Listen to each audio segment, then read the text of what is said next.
viens simplement comme témoin, puisque j'habite à Medjugorje depuis 20 ans, plus de 20 ans. Vengo solo como testigo, puesto que yo vivo en Medjugorje desde hace más de 20 años.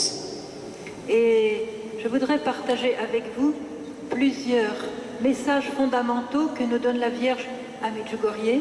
Y me gustaría compartir con vosotros varios mensajes fundamentales que nos da la Virgen en Medjugorje, afin de pouvoir changer nos cœurs et changer nos vies. para que puedan cambiar nuestro corazón y nuestra vida.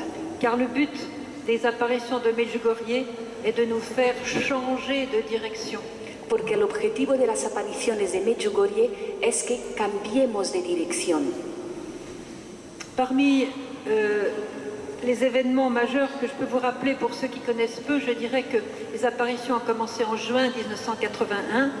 Entre los primeros acontecimientos que podría contaros para aquellos que saben poco de esto, que sepáis que las primeras apariciones empezaron en junio del 81.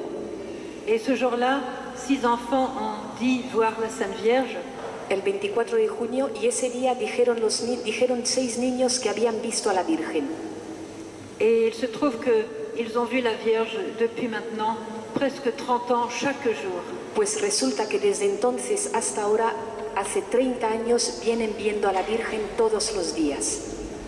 Alors aujourd'hui, 3 des voyants la voient encore chaque jour. Il s'agit de Vitska, Ivan et Maria.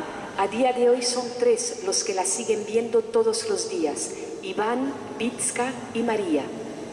Et 3 la voient une fois par an au moins. Los otros 3 la ven como mínimo una vez por año. Mirjana, Yakov et Ivanka. Que son los que se llaman Mirjana, Jacob e Ivanka. Sauf que Mirjana la voit en plus chaque 2 du mois. Y además Mirjana, el día 2 de cada mes, también la ve. Aujourd'hui, il y a une commission qui s'occupe d'analyser les apparitions de Medjugorje. Y hoy hay una comisión que se está encargando de analizar las apariciones de Medjugorje. Et nous attendons les résultats de cette commission. Estamos a la espera de los resultados de esa comisión. Mais en attendant, Rome autorise les pèlerinages, les messages et le culte à Medjugorje. Donc on a la totale. Entre tanto, Roma autoriza las peregrinaciones, los mensajes y el culto a Medjugorje. O sea que ahí está todo. Spirito Santo, scendi su di noi.